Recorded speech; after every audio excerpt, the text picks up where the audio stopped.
But we can cut anything.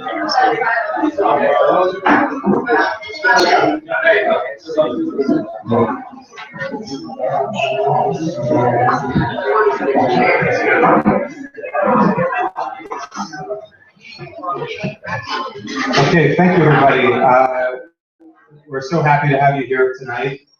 Everybody knows that a Friday evening event in DC is a little bit tough with the traffic and all the rest, so thank you for coming. I'm Ben Orbeck, I'm the director of America's Unofficial Ambassadors, and for our program tonight, Andy Shalal, our host here at Busboys and Poets, has been gracious that he has lent us this bastion of progressiveness to have this great program tonight. And Andy's going to say a few words, and then I'll have a couple words, and then we'll get to the main attraction of introducing our two return unofficial ambassadors who will tell you about their experiences.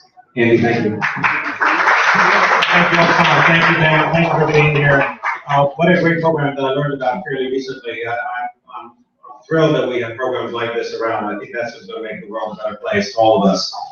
It's something that obviously we try to do here, try to create a space where people come together and interact with one another in a way that they may otherwise not be able to. And having programs like the Unofficial Ambassadors, I think it speaks to exactly that kind of value. So I really appreciate what you guys are doing to make the world a better place. There's no other time that we need that kind of thing than today. A lot of times people think that this kind of stuff really doesn't have any impact. They feel like, you know, the world sometimes is really a difficult place. I've stopped thinking that way. Me, personally, I've been doing dialogues and conversations for so long between Arabs and Jews, between blacks and whites, between, you name it, any kind of group that we kind of traditionally think as on opposite sides. But it's the people-to-people contacts that makes the difference and set the stage for the potential for peace in the world, a long-lasting and just peace in the world. So I appreciate everything that you all do. I would love to be able to be here and listen to the stories, because those are the things that inspire us, right? But I have to go to Southeast. Some of you may know we're opening a Busboys and Poets in Southeast in Anacostia. It's a labor of love, truly. We're opening a school along with the nonprofit organization, and hopefully people, so that they can have opportunities to work, people that actually live there and have jobs. So there's an art installation that's going on today, and I'm supposed to be there immediately right after this. So I apologize for dashing out of here, but I appreciate all the things that you do for being such a great leader for this organization. Thank you again.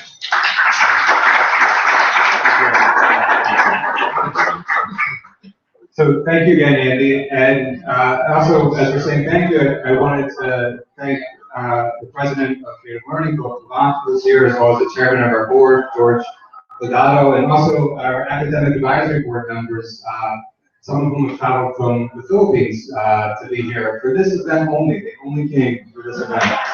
So thank you very much. For those of you that this is your first Unofficial Ambassadors event, let me just say a couple words about the background of our work. We're part of Creative Learning, which is a not-for-profit organization here in DC in Friendship Heights. And Creative Learning's mantra is that we use people-to-people partnerships to help local leaders to address their human development challenges within their community. And with Unofficial Ambassadors, we've taken that to the level of America's relationship with the Muslim world. We are the only initiative that sends Americans to go and volunteer in the Muslim world in order to build improved relations. We have programs for everyone from university students who you'll hear from tonight, to educators and to professionals. And all of our Unofficial Ambassadors do three things. They have an impact from a human development perspective by volunteering in a school or a non-governmental organization. They dispel stereotypes of Americans in the process of their service. And then, really importantly, they share the experience. They bring the experience home with them through blog posts and through essays that we publish, but also by doing community presentations like we have tonight. Over the last 4 years since we launched Unofficial Ambassadors, we've had about 100 volunteers go to 9 different countries for a week to a year. They've literally raised the awareness of more than 100,000 people through their blog posts and through their community presentations to this idea that we're all really the same in the end. And I'm proud that we are offering continuing volunteer support to more than 20 schools or NGOs in 6 different countries at this point. So all those numbers are great, but in a grassroots initiative like this, it's the people and their stories and the anecdotes. And that's why an event like tonight is so fun and exciting for us, because we get a chance to hear from our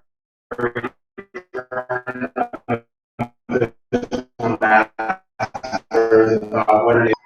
Our internship program, where we've had 49 unofficial ambassadors go to 4 different countries in the last 3 years. And we have some alums in the audience, which is great to see. And we have Katrina and Rob who will share their experiences tonight. I'm going to introduce Katrina first, and then Rob will follow, and I'll tell you a little bit about them right now from the top. Katrina is a senior at Villanova, and she's from Kent City, Michigan, representing Kent City, Michigan tonight.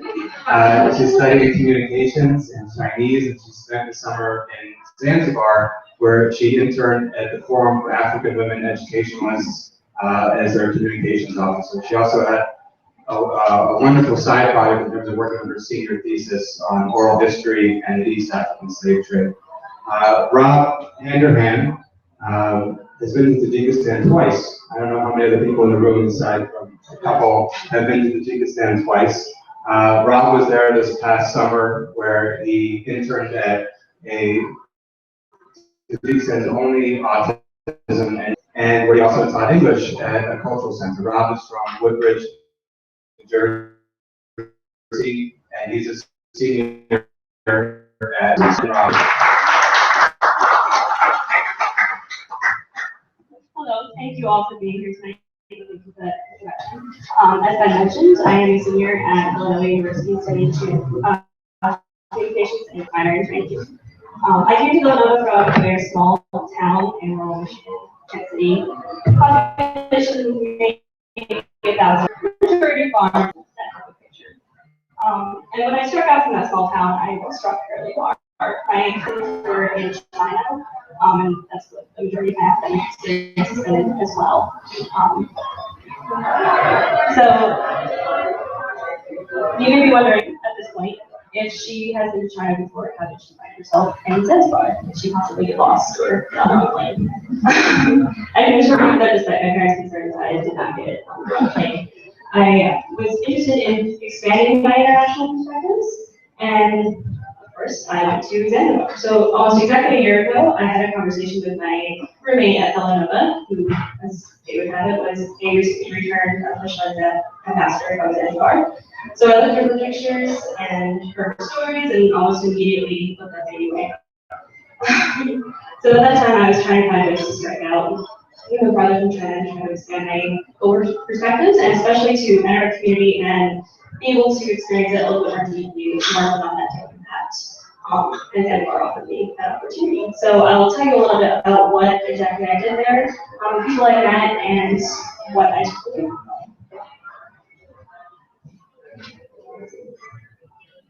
So for those of you who may not have a very detailed background in Zanzibar's history or geographic location, I can give you a little bit of background.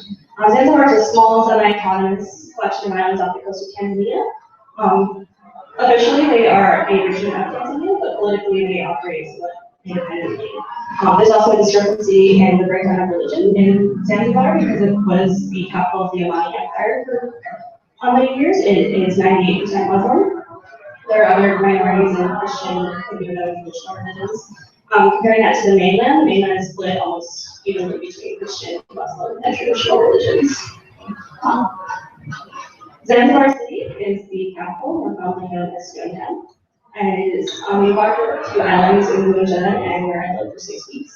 Stonetown has a lot of history. Zanzibar has cultural influences from Portugal, Empire, British Empire, and Indian cultural influences as well. So the history there is really fascinating. And I tied that in to my experience through my work on my senior thesis. Every day after going to the office at my internship, I would then go over to the former slave market site and go through the cathedral to kind of learn about the history there, see what people might mean about it, how they tell stories about it, and that is what I'm writing my senior thesis on at the moment. So, what I actually did in Zanzibar during my days, when not doing research, I worked at the Forum for African Women Educationalists, or FAWE. This is a female empowerment NGO dedicated to empowering girls and their education in the Zanzibar school system. Zanzibar itself has a very rigid patriarchy, very rigid gender roles, and that manifests itself in very problematic ways for girls' education. A lot of times, girls are relegated to more domestic role in the classroom, sexual harassment is a daily issue, and just generally not being empowered to speak up in class and take agency in their education. So FAWE attempts to change that situation through several programs. One of them is a theater for development program called Tuseme, that in Swahili is Let Us Speak Out. So the people in this picture are girls from a local school who actually attended a week-long Tuseme training program that I had the opportunity to experience as well. By performing skits, songs, making speeches, they are able to practice negotiating their own role in the school system and taking the power in their own development. In addition to STEMing, FAWE also runs a STEM Science Club program, a mother development program for women who are encouraging their daughters in education, as well as a bursary program for girls who cannot afford their school fees. So my role, as I mentioned, was at the grassroots level, FAWE is a very small organization, only just about 5 full-time employees. So I have 2 other summer interns there, work to help them in just about any way we could. Because my background is in communication, I headed up that part of things and creating the narrative of FAWE's mission to a larger audience. So I did that by creating new social media platforms, by creating content for those platforms to try to keep people engaged, both in Zanzibar and abroad, as to what real stories are, what's happening there. I also got the chance to interview a number of students to hear that personal impact firsthand and to write that in blogs and newsletters. I shall go back to those of your amazing stories. So while I haven't certainly hope all of these things had a deep impact, I spent a lot of my time learning while I was there. So I did a lot of background in the actual groundwork of an NGO, and it can certainly be grueling. Even the simplest things, from trying to set up an online PayPal station, it's complicated by international regulations and technology issues. So nothing is easy, but it all does have a very significant impact in the community. And in the end, even though you don't get to experience that all the time, every step of the process, it is deeply significant. So I met a lot of people, which is not exactly something I expected. One stereotype of a lot of countries in the Muslim world, and including Zanzibar, is that it's dangerous, that you should remain on your guard, always take caution. And while it's true that when you travel, you should take caution, you should be aware of your surroundings. Isolating yourself from the actual people you're encountering is not necessarily going to make you safer, it's going to cut you off from a lot of really important experiences. So while I was there, I did get the chance to engage with the community more deeply. And I met some of the most incredibly hardworking, open and intelligent people that I've ever met in my life. One example is Huda Hamdan. She is a girl I got the chance to interview in one of FAWE's programs.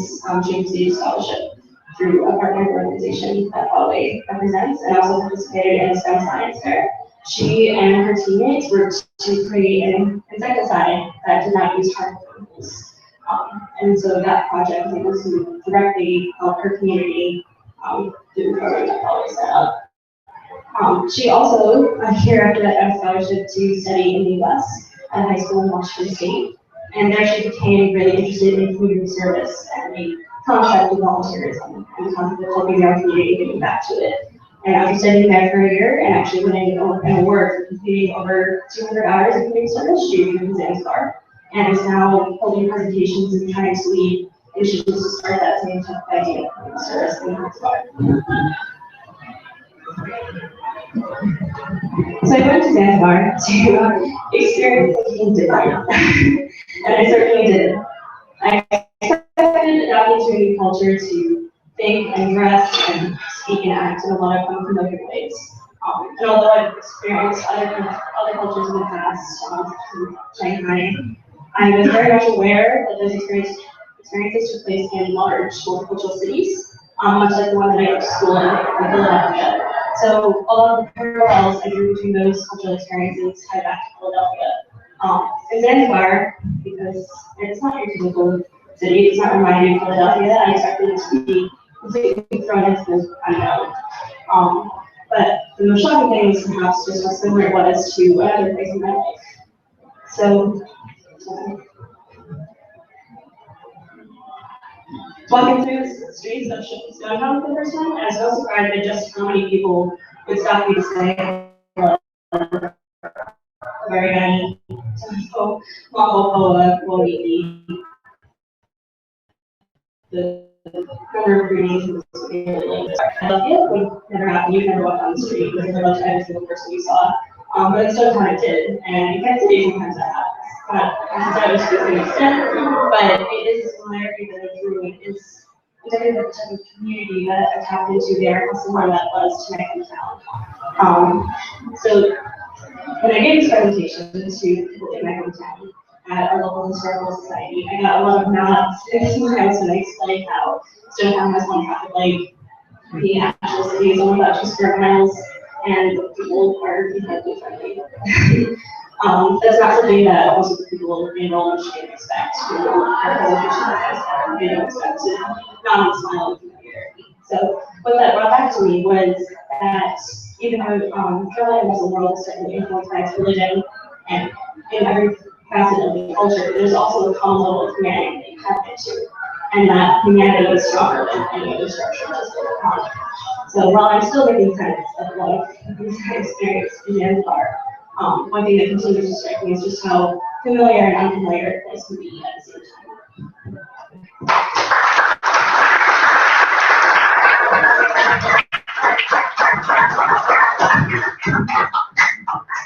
That was great, thank you.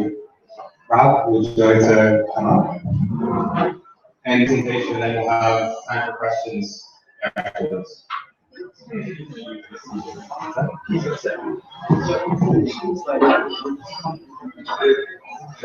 Yep.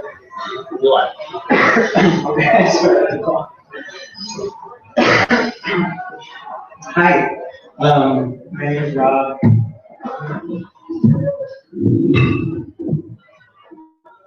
My name is Rob Vanderhan. I am from Woodbridge, New Jersey, and I'm currently, as Ben said, at the College of New Jersey. I'm a history major with a specialization in history of the Islamic world. And I also have minors in Arabic and in Central Asian studies. And as Ben said, this was my second trip to Tajikistan. So definitely a major thing, fueling my desire to be a part of AUA. Was in part, really wanting to get back to Tajikistan. My first time there in the summer of 2013 was really incredible, really life-changing experience. And I really quickly fell in love with the culture, with the beautiful mountains, with the really nice warm bread, and with a lot of really wonderful people that I met. Were really incredible. And so I frantically emailed one of my professors from the place where we were staying in Dushanbe, and I switched my major from English secondary education to focus more on history.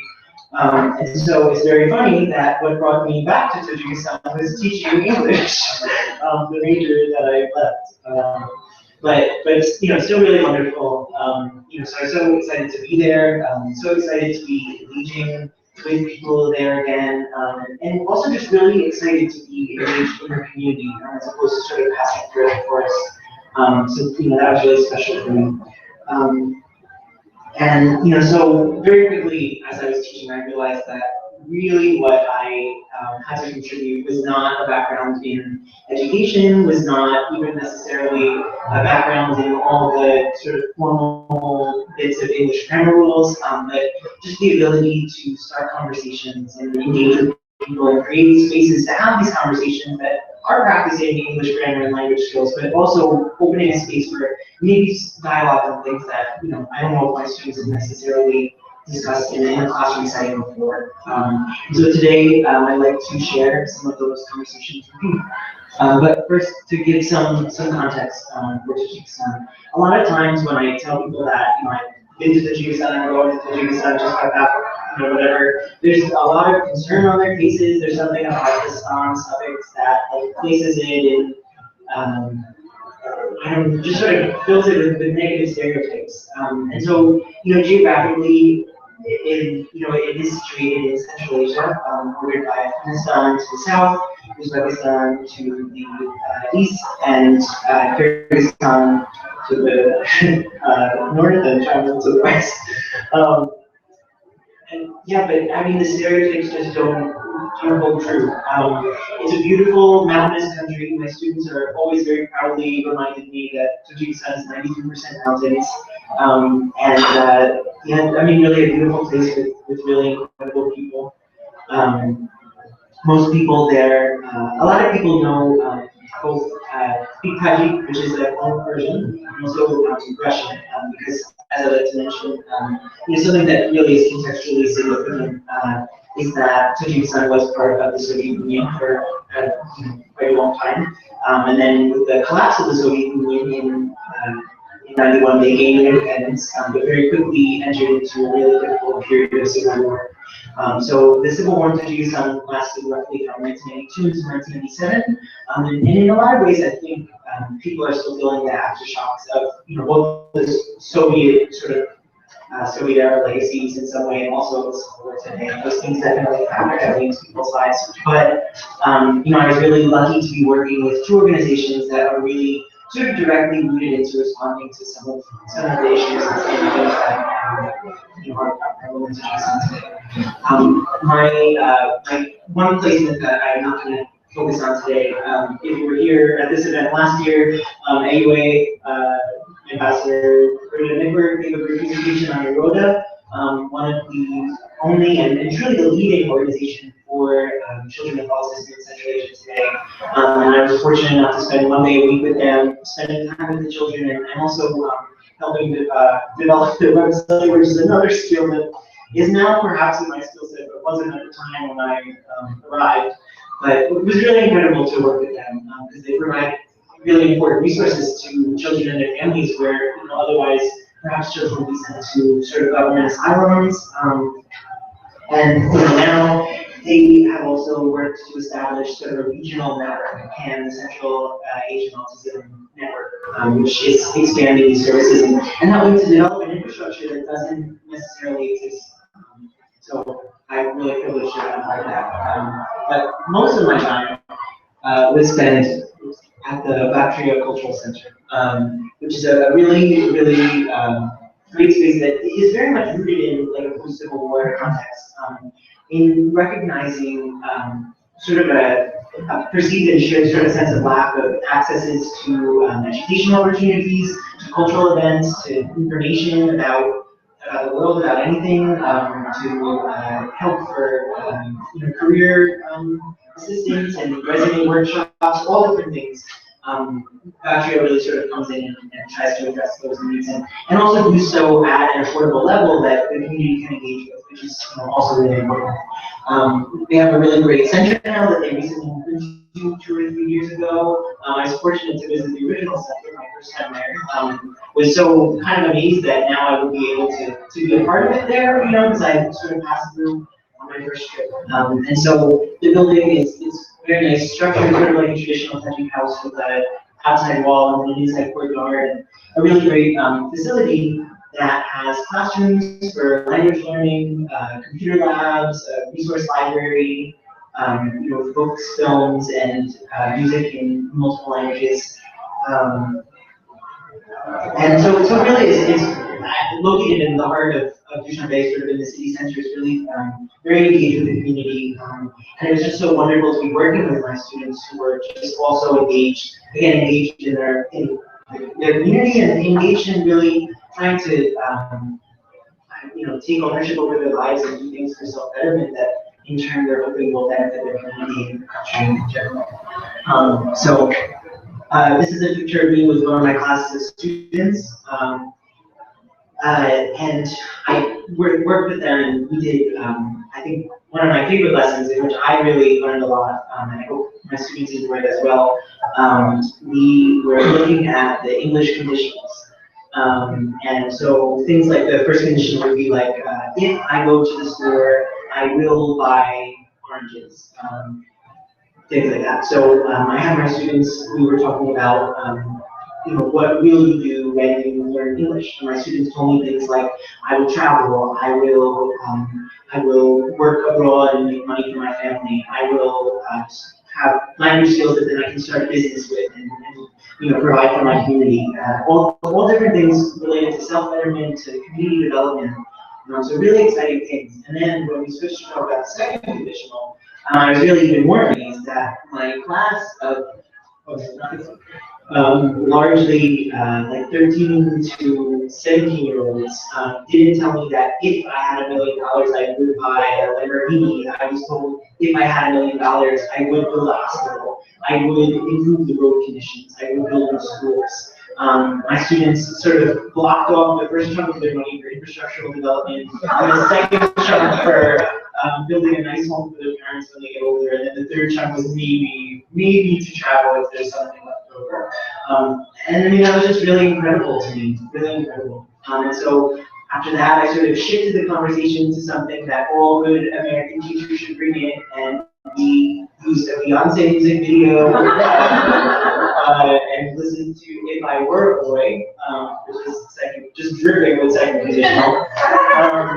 And then we were able to have a conversation about gender roles. And then my students were telling me, yes, I do think that, my brother or my sister is treated differently than me, and I sort of see this in the song, and I don't agree with it. So I mean, it was just really incredible to be working with students, to be learning so much about them and sort of about their worldview. I really met the most incredible people. I think though, I don't know, for me, the person who really I felt so connected with was someone I met in my local community. His name is Darnie. He is an employee at the Poitat Mega Supermarket in Dushanbe. Darnie works at Poitat for probably at least 12 hours a day, 6 to 7 days a week. And like any Tajik making an average or really better than average salary, he's probably making $1,000 to $2,000 a year for timeless work. And then when he's not spending all of his hours working for Poitat, he is taking classes. He is working on his English skills. I wish that I could say that I spoke with him in Tajik, but my Tajik was mostly asking where is the bread and how much does it cost. But his English is incredible. And also, he is a software developer. And he has created Bitcoin.tj, which is Tajikistan's first ever social network, for national social network.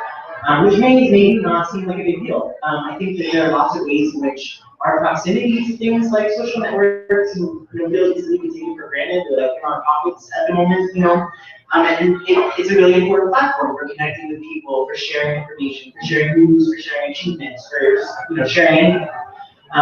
In Tajikistan, for the majority of the time, the government has blocked Facebook, has blocked Twitter, has blocked Bitcoin.tj and other Russian social networks. So, creating this social network, BitNet, which stands for VIP.net.tj, is creating a platform for communication, and is it deeply meaningful, and in so many ways even a political act in creating this space for engagement, for communication, for sharing things, for sharing stories, for sharing news and information.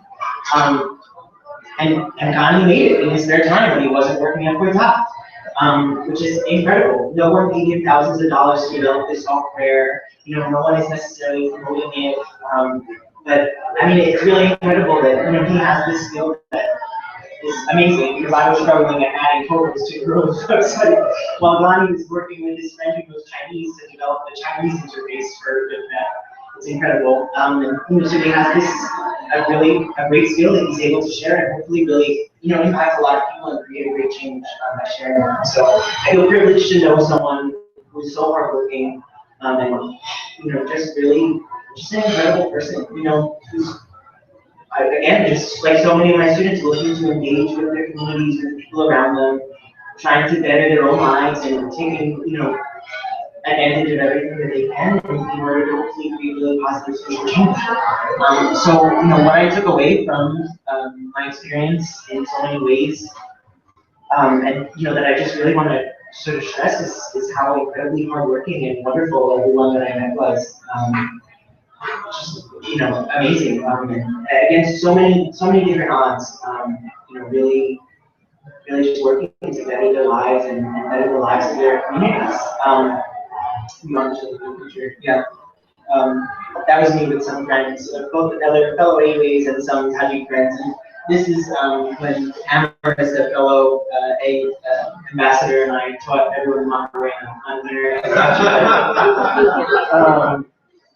But I just feel so fortunate to have been able to be a part of the community and really feel like I was working with, engage with other people there. So often when I come home, not only is my family, relieved because they're still kind of terrified of the idea that, I was in Tajikistan for 6 weeks. But there's always this idea that thank goodness you're home. And I really am privileged and really happy to have my home in Woodbridge and feel home at school. But in a lot of ways, I also really did feel at home in Dushanbe, and so happy to be a part of that. Really cool. Yeah,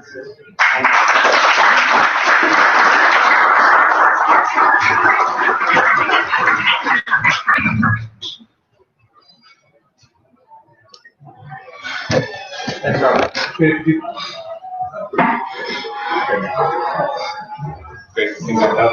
So those were wonderful presentations, and something I neglected to say at the beginning when I introduced these two is they're exceptional writers as well. And as I mentioned, one of the requirements, commitments of our program is to spread the word and to write blog posts. And both Katrina and Ralph got published in a couple of different places with the essays that they wrote, and we printed out copies, and they're here when we leave later this evening. It's wonderful writing. I encourage you to take a look at what they've written. So we will do questions now, and I think I'll do the first question. And I put it to you guys that we heard so much, but we didn't hear as much about the culture of living there and being there, and the fact that we're sending Americans to the Muslim world in terms of what made this different in any way that if you lived on to another country in the developing world. It's an open-ended question. I guess within that, I would ask you to think about, you were both there during Ramadan in two different places, and how did things change in terms of your daily life once Ramadan began and the culture around you adapted in that way?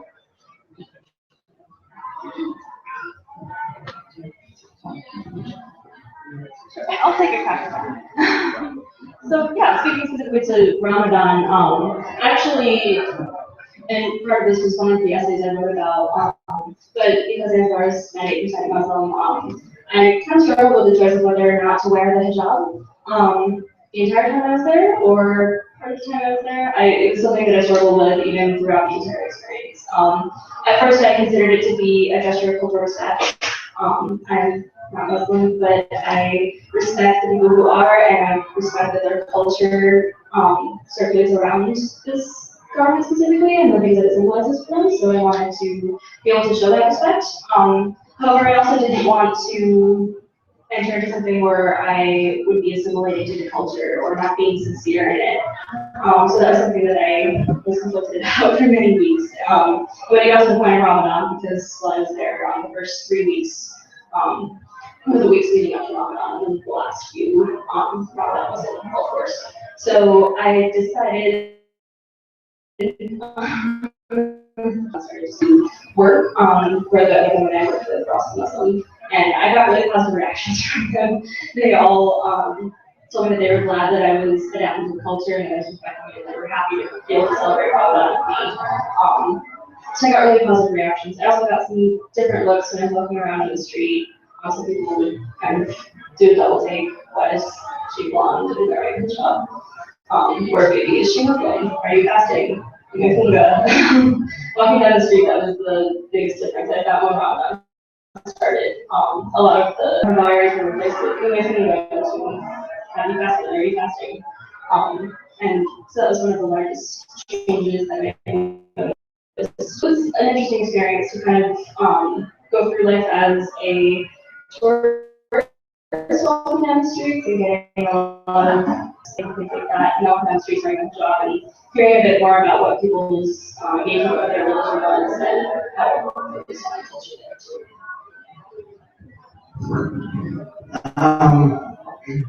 I don't even know where to begin, kind of. A major part of Taji culture is hospitality. There's such an incredible culture of hospitality. On the last day, me and Amherst and I, one of my fellow teachers, we were just showered with gifts and cakes, and all along I was getting invitations to go to people's homes, to people's summer homes, to people's grandparents' homes, to just to really, I don't know, it's such an incredible culture of hospitality, and I always really felt incredibly welcome. I don't know, I mean, it's amazing. It was hilariously amazing to see how many sort of American cultural references that there were at the same time. I went to an event during the first week, and before I had brought Beyonce into the classroom, a student sang a Beyonce song as well as Enrique Iglesias' song, and lots of really fun American songs. A major part of Taji culture is dance. There's constant people, that was really fun. During Ramadan, it's very in the post-social context in a lot of ways. Some people don't fast, but also lots of people. I don't know, a lot of reasons say, I think I was expecting for fewer people to be fasting, just that, it's sort of a complicated picture. But I don't know, I still, at that point then I was invited to iftar instead of to dinner. We're out to lunch. So just always felt really, very welcome. Okay, question. Good.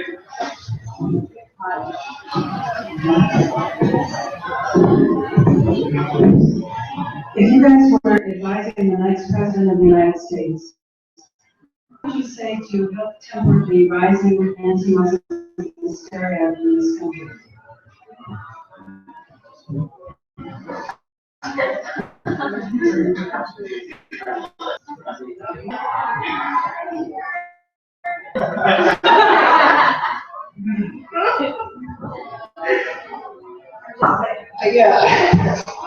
It's a great issue. I just don't know that I necessarily have the answer. I don't even know. Let me help you with framing the question in a less monotonous way. What's the one thing in 30 seconds that somebody as a decision maker needs to know about your experience as an American volunteer in a Muslim world? I guess I would say that the idea of generalization itself is dangerous, and making claims about an entire culture based on the actions of a few or a few groups even is not accurate, and it is sometimes more dangerous to make decisions based off those few instances without looking into the entire structures of the culture and the other daily lives of the people who live there. That can be some dangerous as well. As an American in Zanzibar, I never felt threatened. I was never concerned about going there for my safety. I exercised caution, of course, like I said, we all travel.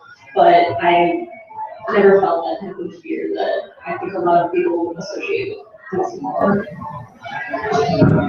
Yeah, I think I agree. I don't know, generalized stereotypes are just so absurd to me. I don't even necessarily know how to respond to them. Also, I think the homogenization of the Muslim world, in general, and sort of allowing one isolated thing or one concept to sort of speak for all of it is, also an issue. So I definitely agree with that. I don't know. Being Muslim is one part of, everyday life for the majority of Tajiks, but it's still one part of everyday life. People are also going to work and going to school and hanging out after school, and it's just sort of one facet that is very important and meaningful and helps people realize, and is an important thing. But yeah, I don't know, just kind of. I spent, 6 weeks living in Tajikistan, working with everyday people who were working to, just kind of make the most meaningful lives possible, and that was really very powerful.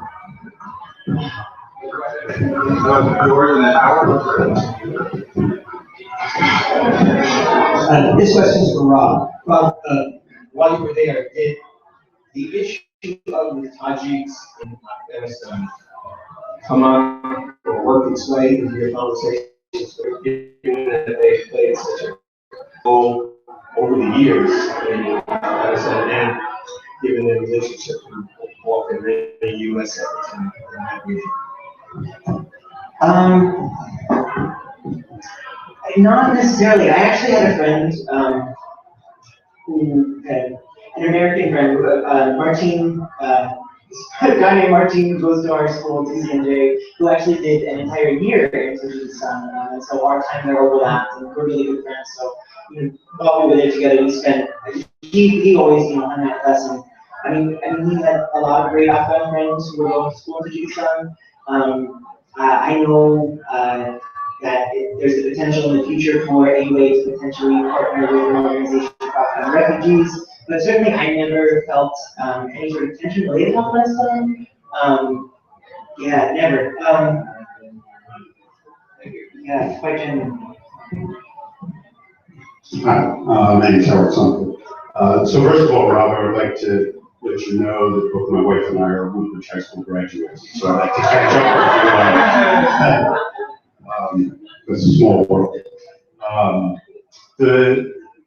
These kinds of programs envision benefits that go in two directions. Your presence there benefits the locals that you engage with, and you benefit by experiencing that culture. And I wonder if you've reflected on how you saw, whether it really was mostly you benefiting from that cultural experience, or you being able to transmit some benefits to the locals.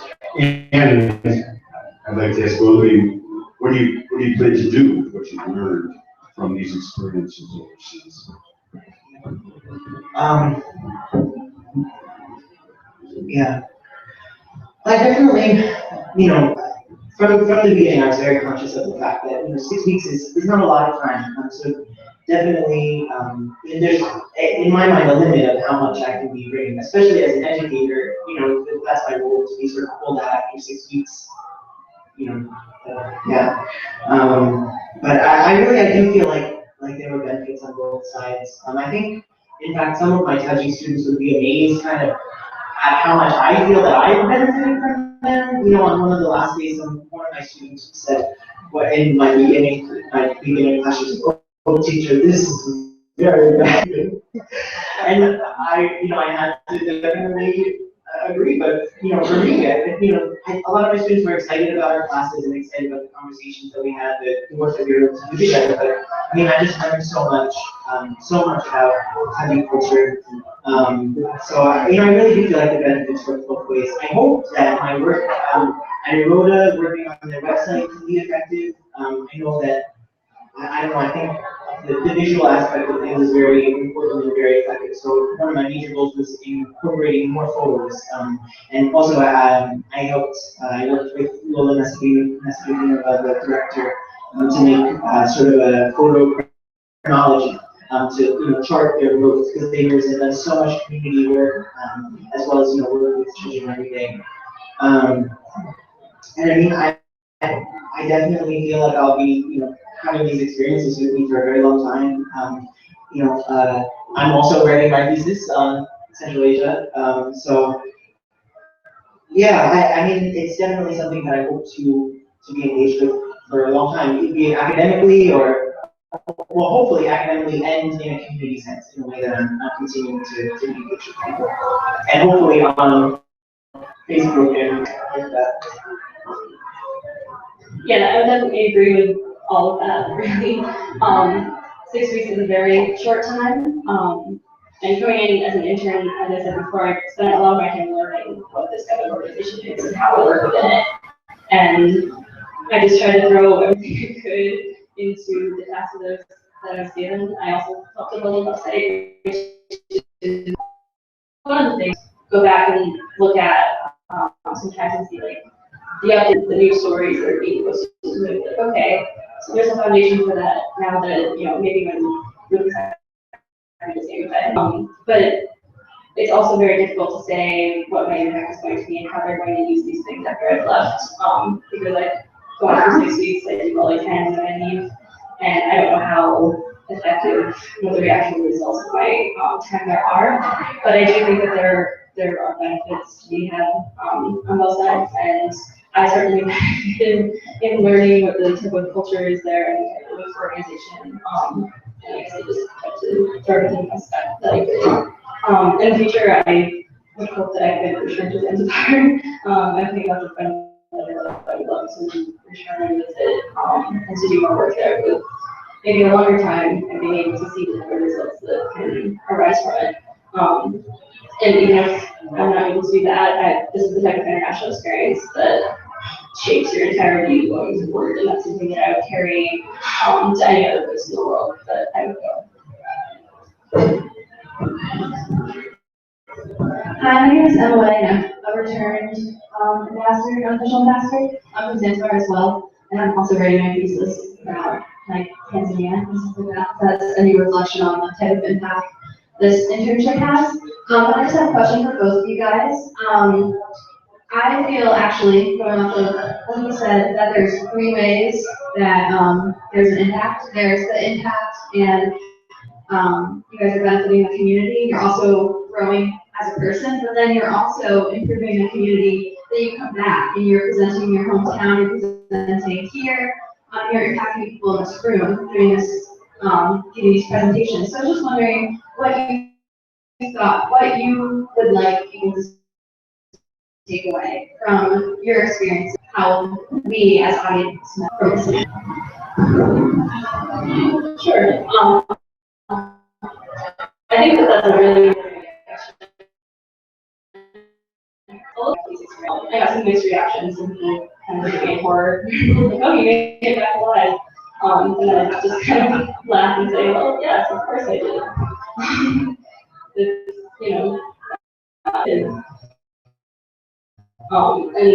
and of course with that, I hope that the perspective is kind of altered or broadened than maybe what it was before. And when I gave my presentation on society, and it was kind of an odd presentation, it was for about 10 people, maybe 85 and up.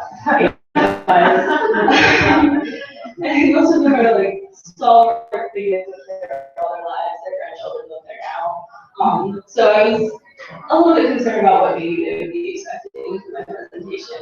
They actually asked me to give it though, and it wasn't something that, like, why? It was a wonderful opportunity, but I was wondering at history. And I found that in drawing those connections, in finding the parallels there, that was what I wanted the impact to be, because people hear Zanzibar and they hear, oh, far off place. Similarities between the two, and I think making the far home of the best. I think that's it.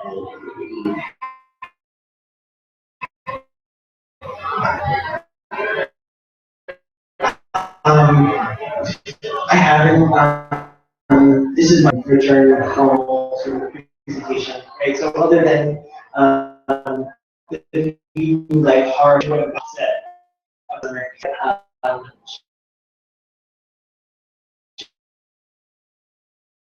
share my experiences with something that's been so powerful, really, changed the way that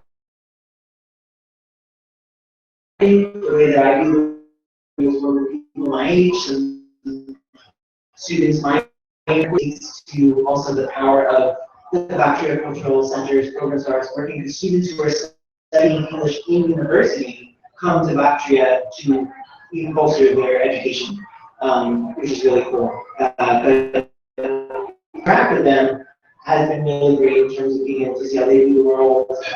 You know, I mean, in my classroom, we had conversations on everything from you know, the use of migrant workers in building World Cup stadiums, you know, to just, you know, things about us, about our families, what we like, what we don't like, where we like to travel, you know, what food is good. So yeah, I think just trying to kind of share the human part. I think let's do one more question, and then there's all this room left, and you guys will be here, and we can chat amongst ourselves. But Ms. Mandelbaum, back.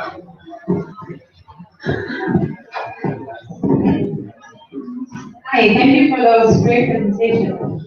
I was wondering, a big goal of AUA is to discuss stereotypes, and I was wondering if there was any particular stereotypes that men had of you as Americans that was particularly to you or that you engaged in. Yeah, I think that's a really interesting question. Well, I think I sort of have an answer on like a variety of levels.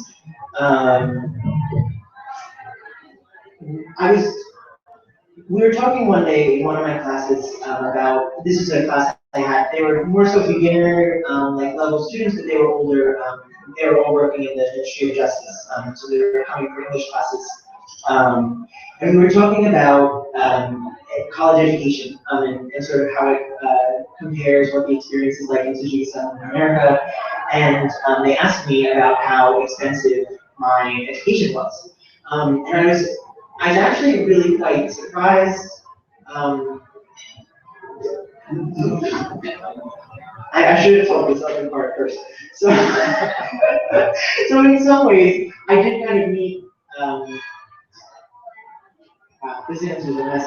I wanted to present a really like sort of diverse and multifaceted picture of America, you know, and sort of really engage in breaking down certain stereotypes. So, you know, one thing I did encounter was, you know, is there poverty in America? You know, I think a lot of my students expected everyone to be really incredibly wealthy. And so, you know, in sort of having conversations, I kind of tried to paint a much broader, you know, more sort of complex image of that. What I was going to say before is that it was amazing to me how bad my students felt for me that I had to pay this much to go to school. Does that make sense? Even though they sort of perceived Americans as more wealthy, they, I don't know, also kind of had an interesting perspective on that. But to continue to talk about stereotypes, I had a great conversation with my students about, you know, how do we dispel stereotypes of this world? And, you know, my students, for everything from, you know, the image of Tajikistan being this beautiful 93% mountainous place as opposed to some sort of like barren desert, you know, to the fact that everyone is just so welcoming. That is truly like a tenet of Tajikistan tourism slogan is Tajikistan field of friendship, which is really true. Yeah, I had some of the same types of interactions that Rob was talking about. Denver's main industry is actually tourism, so people in the local community there see people from all over the world every day in a constant cycle. So like walking down the streets, I would try to guess sometimes where people are from based on accents and things like that. So they have met many Americans before, many people from the UK and other countries. But because all those people are usually on vacation, they stereotype that all Americans are wealthy. All Americans have, you know, the time to go on a tropical vacation from their job. And not many people knew about poverty in America. I had one conversation with a friend who's doing my research, and he asked me what life is like in America generally. I kind of stared at him for a minute and tried to answer, and then I had to stop and, okay, do you mean the weather, the situation, the social life? What? I can't talk about all of it in one sentence. That kind of surprised me too, that the idea of America, New York City, or maybe, but America is so varied. Even trying to talk about the weather, I mean, Arizona's another planet, Florida's another planet, Michigan, even though Missouri is another planet. So there's no one answer for everything. So trying to explain that variety of things to people was one of the ways that I can talk about stereotypes. He also asked me about poverty in America, and when I told him that yes, we have it to a great extent, he was surprised, and he asked me if it was people.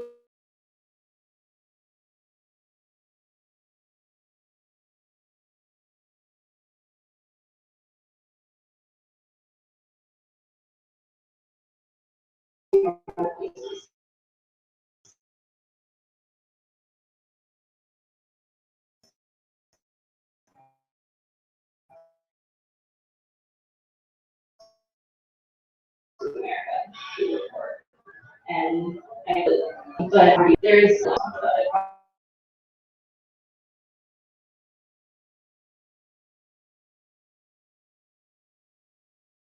learning is one position to send out people like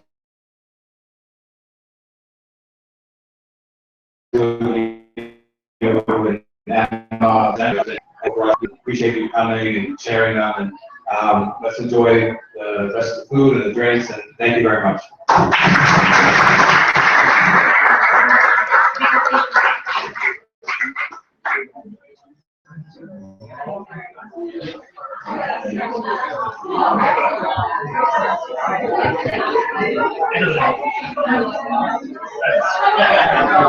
Thank you.